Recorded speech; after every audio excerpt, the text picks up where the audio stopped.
But his adversaries, especially the Democrats on that committee who are haranguing him, are trying to make it seem like he's doing something radically unorthodox or that is sort of in conflict with standard journalistic convention, which it really isn't. The only thing that's unconventional as to his journalistic endeavor with regard to the Twitter files is the means of publication.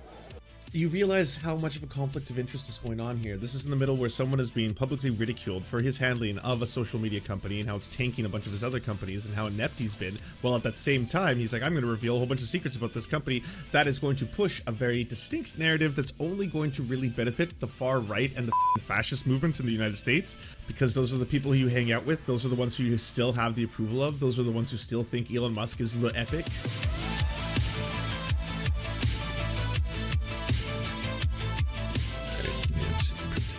Going on. So Joe Biden is a pedophile according to Donald Trump. How do you feel about that? Anyone who doesn't like Donald Trump is a sex trafficker. Yeah. Yes. Look, we all know. If We you all know don't where the like pedophiles Donald are. Trump, you are a sex trafficker, just like this man says. Look, we all know where the pedophiles are. Not the thousands of clergymen, not the cops, the Republican congressmen who are convicted of sex crimes. Not No. not the youth pastors. Not the youth pastors. I think there was like 3 this month. It's the drag queens. And like, not because they touch children or do anything sexual to children. It's because they exist in a culture where I've never met one. Exactly. How do we protect the children? Protect the children. Oh my God, that's a fantastic question. Well, I mean, the #1 killer of children is guns, so ban drag shows. From what Donald Trump says, it's drag queens.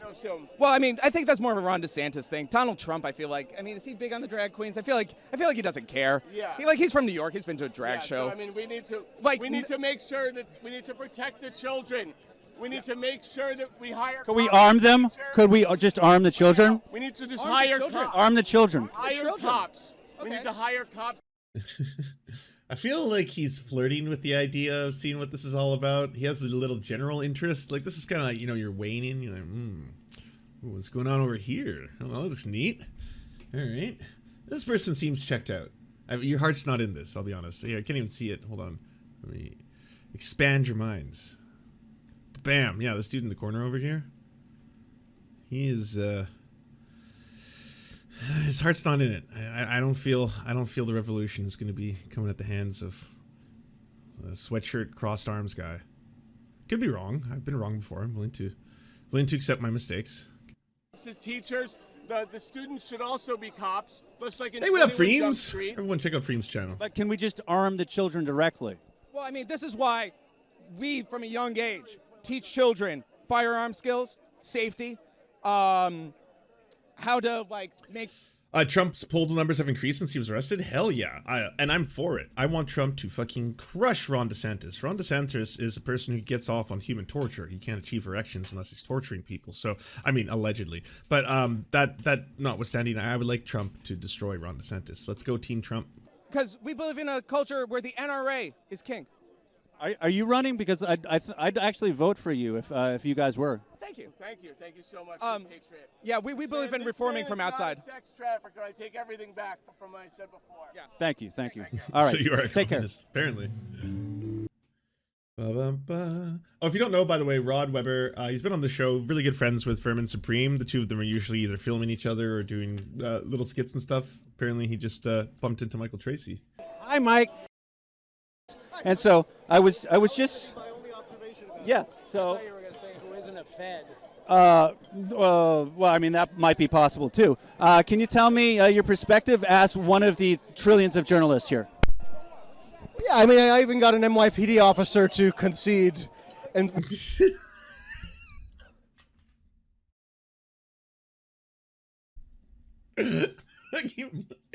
Michael Tracey, all right, if I'm being real, he's in a short list of motherfuckers where I'm like, how are you a real person? Where does one learn this confidence when one is both Humpty and Dumpty, you know? Like, how can you be both Humpty and Dumpty and also think I love it because it's like it's definitely faux swag, but it's faux swag to such cringe levels that it works. There's not a lot of other people who have this degree of kind of like, oh yeah, where you'd be like, whoa, you're unbelievably cringe. So cringe that maybe you're 180ing this whole thing. Whoa, reverse Uno card. All right, yeah, you take the mic. With a chuckle. Hey, that- Rod, good to see you. We're having some laughs. Tracey just responded to me on Twitter, by the way. Okay, I'll check it in a sec. The ratio between journalists and just ordinary rally goers or attendees is like laughably excessive, which I feel like he had at least 2 Chardonnays before this rally. We're seeing a 2 Chardonnay deep Michael Tracey right now. I could have told you right off the bat was going to be the case. Always way more hype about these sorts of things by the press. Sorry, did he just grab the mic or you handed it to him? I just want to see that handoff one more time. Well, too. Swagger. Can you tell me your perspective as one of the trillions of journalists here? Yeah, I mean, I even got an NYPD officer to concede. Hell yes, Michael. Please live your truth. Yeah? I mean, they're the ones who are the most outsized presence. So if they're the like dominating the event, then they warrant the scrutiny. Yeah. On that topic, everyone's pigpiling on Matt Taibbi. How do you feel about that? Are they piling him on? Piling him? I mean, just as Look, I'm willing to accept when I was wrong, okay? 3 Chardonnays. Probably 3 Chardonnays deep. Recently, or just no, just the same. general, It's the same shit as I you. mean, they think that he is colluding, not with Russia, but with Elon Musk, apparently, even though he couldn't have been more clear from the outset of the whole Twitter files ordeal that Musk is not dictating his journalistic choices. What? What? Michael, excuse me. False. False. This is false. No, this is not true at all. Okay, Matt Taibbi, first off, had to admit that Elon Musk got the final say. He was the editor-in-chief. He got to approve whether or not anything that was released in the Twitter files was released in the Twitter files. That's Matt Taibbi's words, not mine. So yeah, take it up with Matt Taibbi. Matt Taibbi definitely shows an incredible bias in his first Twitter files that he released, where he continuously says, hey, look at this favoritism granted towards the DNC. Looks like the DNC was asking for them to hide those Hunter Biden cock photos. Ooh, looks like Twitter complied. How mysterious that they were granted favors. Is this an example of the First Amendment being infringed upon? And it's like, no, it's not, because you're not showing the other side of this. Donald Trump was the president of the United States when the Twitter files take place. Also, the RNC and Trump's cabinet also asked for favors from social media, of which those were also granted. There's an incredible amount of slant and bias being shown. If you're just like, look at what the DNC was doing. They got the Hunter Biden cock photo removed. Well, it's like, if a very powerful entity is asking for a favor and they're like, hey, by the way, there's this photo and it's technically revenge porn, does fall under your own terms of service as revenge porn. We would just rather not that, you know, the vice president's son, his cock gets blasted all over Twitter. Could you prevent that from happening? And they're like, okay, we'll do that. We'll grant that. Yes, sure. It falls under revenge porn. We will not blast Hunter Biden's cock all over Twitter. It's not like it's not going to get out there. Twill, you know, it's out there. If you'd like to go enjoy the pleasures of Hunter Biden's cock, you can do that. You have the ability to do so. And every time that he is criticized by somebody who would have previously referred to him or thought of him as some sort of political, like-minded sort of traveler, they totally ignore the substance of what he's reported vis-a-vis the Twitter files. I mean, you have hard evidence in documentary, verifiable form. In documentary? I've said this as a fair criticism of Michael Tracey before. He's one of those thesaurus motherfuckers. Like when you're talking to someone and that person could be like, you didn't see things clearly. And then I'd be like, I understand you. You've said words being processed. I've heard them, and now I'm understand. Language has been imparted from one human to another. But instead of saying you didn't think clearly, they'll be like, you were myopic. And then you're like, I know you're only like, it means the same thing in essence, yes, but you're flexing. I can. It's gross. I feel you flexing. It's gross. I feel you being like, more complex term, perhaps, may think. That you don't have to rely on anonymous sources to corroborate. You don't have to take Taibbi's word for anything. He's giving you primary source material. It was a great interview, worth going back for, and it'll be on the Mafia tomorrow. Oh, we're talking about, oh, that was so much fun. Oh, that energized me. That gave me a lot of, like, good, what is it, I don't know, lefty entertainment energy, because I was like, oh, that just really seems like a good egg, you know, a good person. Gonna be on the Leftist Mafia tomorrow, which is fucking awesome, so that'll be a ton of fun. And also, I'll put it up, I'll tell Kyle to put it up on the Serfs podcast tonight, so it's up in listenable form right away.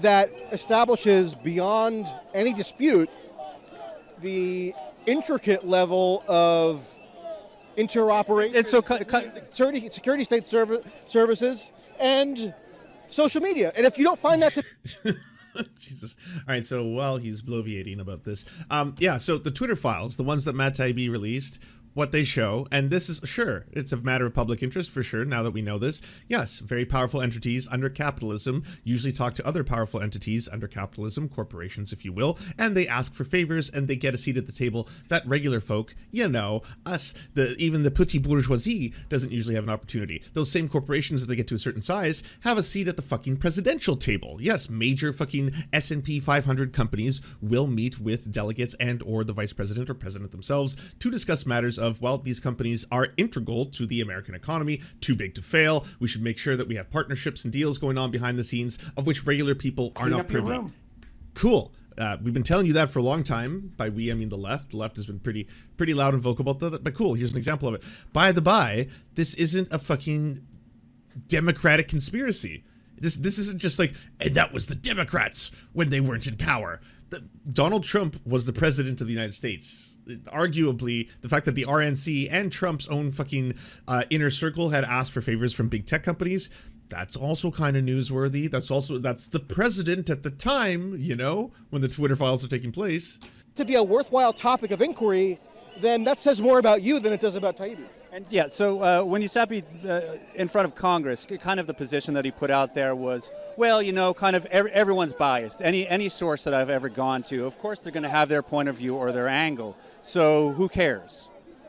I mean, is that how it came across to you? I think, well, it came across to me that he was just giving a basic summation of ordinary journalistic practice, which is that when you do any story that... No, he wasn't. The whole thing was a gross fan fiction. Like, you could hear Matt Taibbi's own sense of self-satisfaction as he typed out each one of those things. Just like, oh, you're smart. That's a good way of putting that one. Yeah, people are gonna think you're really, really smart when they read that. That's cutting edge right there. Requires reliance on sources. You have to make a judgment as to the credibility of the source, the veracity of the material that they're presenting to you, if any, or the information that they're conveying to you.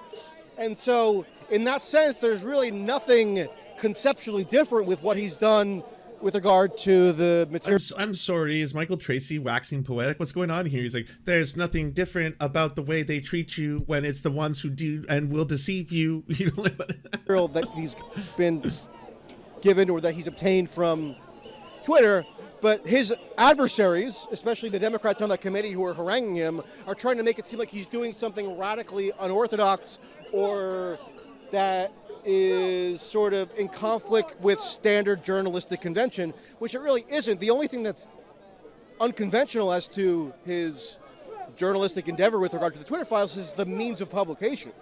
That's what he was, you know, that's the one condition that he agreed to do, which is publish at least firstly on Twitter itself.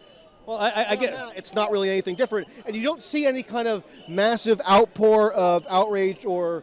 You realize how much of a conflict of interest is going on here. This is in the middle where someone is being publicly ridiculed for his handling of a social media company and how it's tanking a bunch of his other companies and how inept he's been. While at that same time, he's like, I'm going to reveal a whole bunch of secrets about this company that is going to push a very distinct narrative that's only going to really benefit the far right and the fucking fascist movement in the United States. Because those are the people who you hang out with. Those are the ones who you still have the approval of. Those are the ones who still think Elon Musk is le epic. People saying how appalled they are when every single... I'm making a weird face of people getting too close to the camera. Yeah, I can imagine that. I imagine everyone is basically like... People don't respect equipment in public. day, the Washington Post or the New York Times or somebody runs 20 stories that are reliant on anonymous sources, but it's the focus and the angle here that makes people dwell on Taibbi's reliance on anonymous sources, or not even anonymous sources, that brings forth this disproportionate focus on his sourcing methodology that in the way that's almost never applied to the more mainstream or reputable outlets. Yeah, no, well, I think, kind of the complaint is that they showed that Twitter showed preference towards Trump in the Trump campaign. That they allowed tweets to go out there, and Taibbi tweeted about that maybe once in the entirety of the Twitter files, and basically to cover his ass, where he's put out hundreds of others, in regard to the opposition.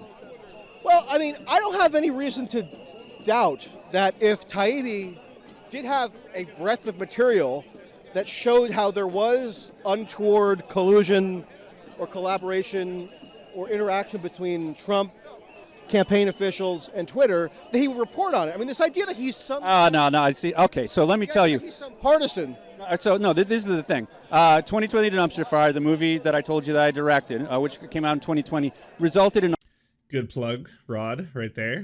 Just weaving that into common discourse. A massive Appreciate FBI investigation, which went on for over a year. They investigated me, my wife, my friends, my family. They harassed us on... By the way, chat, if you're not familiar with Rod, he's the one who basically exposed Jimmy Dore as being a complete fraud shill. Like, after Jimmy Dore did that whole Boogaloo Boys interview where he's like, oh yeah, we have to actually partner with the Boogaloo Boys because it turns out we love all the same things. They're anti-state authority. They're pro-LGBTQ. They're pro-Black Lives Matter, apparently. Yeah, the Boogaloo Boys, the ones who are trying to start the race war. He basically had a recording with Jimmy Dore where Jimmy Dore fully admits that he had no idea who they are. Just didn't do any research whatsoever. He's like, I don't know anything about them. I just bring them on. What could go right? Dozens of occasions. They put forward at least 5 grand juries in 2 different states. And me and Matt Taibbi are friendly. And he used to DM with me all the time until I brought this up. And in fact, they were using comedy tweets. The same. So Steve Kimball, the FBI agent in charge, was the Boston Marathon bomber agent, and he had fuck the marathon bombers. But he was using comedy tweets from Key and Peele and Tosh.0, to try to make his convictions. They did the same shit with me and my team, in order to try to get that conviction. When I put that out to Taibbi, motherfucker didn't give a fuck. What's that got to do with the manner in which... Journalist to journalist, impartiality, reporting, and choosing... Consistency. Right? It's just... I mean, what he's reporting on... You were just saying that, people are making it he's a partisan. And, clearly, in my experience, absolutely he is. I don't even understand how that indicates what direction is he a partisan in? Basically, yeah. I put out a lefty film, he doesn't want to be involved. I believe Jimmy said in response, no one told me I was supposed to look him up about the Boogaloo. Yeah, I mean, just invite any fucking, modern alt-right or neo-reactionary movement onto your show and see what happens. Involved with anything on the left? I don't know. I don't necessarily agree with that interpretation that he doesn't want to, quote, be involved with anything on the left. I don't know the specifics of your story. I'm not going to, I can forward you all the, the DMs. Yeah, go ahead if you like. I just think that Taibbi would be driven to whatever is a legitimate story as pertains to the sort of ambit that he's dealing in now with regard to Twitter. But if this was the case, there's a much bigger story in that this is happening at the highest levels of government all the way to the President of the United States. The only reason you would forego that story in favor of the other one is if you had an ideological principle that you're trying to push. If you were trying to push the narrative that, hey, by the way, the Democrats did some shady stuff. It's like, no, they did. The RNC too? What? Yeah, the RNC did too, and maybe even the inner circle of the president himself asking for favors from social media companies. Oh, what? So, I mean, if you have something that relates specifically to the whole question of security state integration with social media companies, and it illuminates some sort of bias against the left, I have a very hard time believing that he would be disinclined ideologically. Okay, so how about Peter Thiel influence circles? Basically you get Thiel and everyone from Thiel Media, whether it's Eric Weinstein or Joe Rogan, basically putting out their agenda, and then getting Elon Musk involved on it. And yeah, if you don't think that Elon Musk is a player, then come on. But I still don't understand. Like, how does that implicate Taibbi as not covering? Okay, no, forget about Taibbi. I thought you were just talking about in general. Okay. Oh, I thought you were talking about Taibbi and that he was like refusing to cover. No, I'm just saying, moving on. I mean, just about like in general. I think that's a legitimate target to journalistic inquiry as well. I mean, I don't deny there being a whole sort of panoply of angles on the current state of politics that one might cover. This is the Germany did nothing wrong in World War II. Well, that's being a little unfair. We can pull up Michael Tracey's exact strange tweets. Let's see. Michael Tracey, Jews in Google image. What did he say? Because these are all deleted now. Michael Tracey, how many Jews were saved by U.S. military intervention in the Holocaust? The defeat of Nazi Germany saved millions of Jewish lives. There must be plenty of hard evidence establishing your theory that U.S. military intervention saved millions of Jews. Can you share it? Prove to me. I will debate you. Debate bro you about the Holocaust. Oh yeah, he kept doubling down on this one. Sorry to break it to you, but the Holocaust was not prevented by U.S. entry into World War II. It was upon U.S. entry in December 1941 that Hitler declared, "The World War is here. The annihilation of Jewry must be the necessary consequence," and then initiated the full-scale mass extermination. But are you saying it was the Americans' fault? Are you blaming? Like, there's a lot of things you can blame on the American imperial empire, and a lot of things you can blame on America, and there's a lot of horrifying things that America has done and continues to do, especially in their neo-colonial ambitions. But the Holocaust isn't one of them. That's ooh, no, I'm not gonna blame America for the Holocaust. That one's just, you know, when you get like contrarian brain and like that's all that guides you. Your guiding principle is like, I must be a little controversial, slightly edgy, but certainly intellectually superior to everyone else. They're all wrong. I'm the only one who truly understands through the lens of proper history. I mean, you'd see all these weird defenses probably come out too, like, well, did you know that elements of what they did was actually inspired by, say, the treatment of indigenous people in North America? It's like, yeah, that's different than saying that America and America's involvement in World War II is what provoked the Holocaust. The treatment of Jews under Hitler's Germany was already abysmal before America joined the war. That's a completely fucked up way of looking through history. I just think that this idea that because somebody covers one thing but not the other, that means they have this intractable bias, or that means that they're trying to put, you know, the... I mean, if you look at Hitler's influence as a source material, you can source that shit back to USA. Yeah, but like taking inspiration from various things. There's elements that were taken from like eugenics programs in Canada as well. That doesn't mean that those programs themselves are directly responsible for the Holocaust. Like you don't get to take the agency away from both Hitler, the Nazis, a lot of what they did, and suddenly say that, well, it was inspired by other things. Elements were, yes, that doesn't suddenly remove the fact that the Nazis were the Nazis. That means they're trying to distort perceptions, or they're trying to like disadvantage one partisan side versus the other.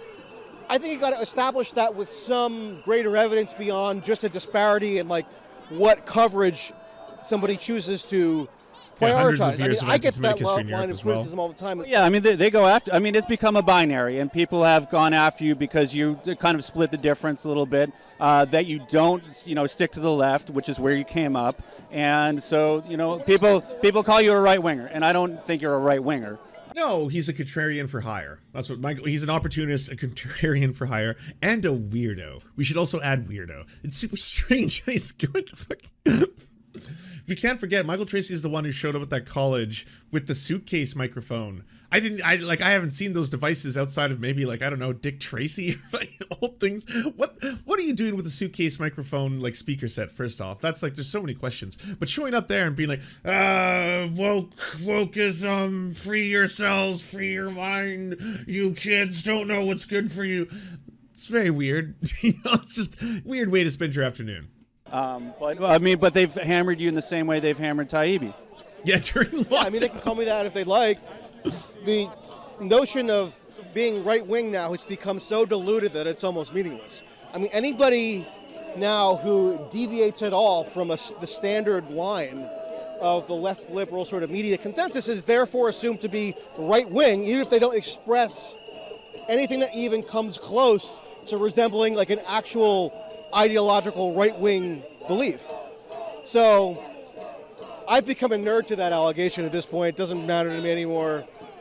So I will say, it looks like it's popping off finally. But But thank you so much for talking, and look me up and Good stuff.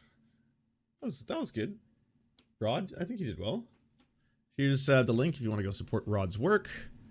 Doing stuff on the ground. It's not easy, everybody, to get on the ground and film this kind of stuff and do agitprop and all that kind of stuff. So please go subscribe. Get that thing from 9.49 up to a higher number. A number that is higher than the current number. And that would be a good thing to do. Do you enjoy the Serfs but prefer not to have to use your eyeballs? Many are saying this. Well, we've got the solution for you. It's the Serf Times in podcast form. Available on most major podcasting networks now. If you enjoy it, please consider leaving a good review and feedback because it really helps the show out, apparently, and it's free, just like the podcast. To our gods, Xander Corvus and Peyton L. Juste, we shall spend many a generations building mighty cathedrals in your honor. To our monarch, Tom Spiker, we are but your oafish jesters, here to offer you a laugh at any opportunity.